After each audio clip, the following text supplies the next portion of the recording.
Kota Makassar dan beberapa daerah di Sulawesi Selatan beberapa hari terakhir mengalami hujan dikarenakan telah memasuki musim penghujan. Hujan dengan intensitas di atas rata-rata akan terjadi setiap hari mulai sore hingga malam hari. Curah hujan yang terjadi di atas rata-rata di saat sore hari hingga malam disebabkan karena Sulawesi Selatan telah memasuki musim penghujan. Menurut BMKG wilayah 4 Makassar, wilayah bagian selatan, utara dan barat Sulawesi Selatan saat ini telah memasuki musim penghujan dan diperkirakan puncak musim hujan akan terjadi bulan Januari.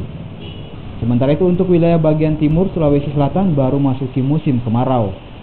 Untuk Kota Makassar hingga 3 hari ke depan hujan akan terus terjadi menjelang sore hingga malam hari dengan intensitas hujan di atas rata-rata. Curah hujan yang cukup tinggi terjadi di daerah Palopo, Luwu, dan Kabupaten Tanah Toraja. Sementara itu bagi warga yang berada di daerah Maros, Takalar, dan Jeneponto diimbau untuk waspada saat terjadi hujan yang disertai petir. Intensitas petir di 3 wilayah ini sangat berbahaya untuk warga yang sedang beraktivitas di luar rumah. Tim Liputan Kompas TV.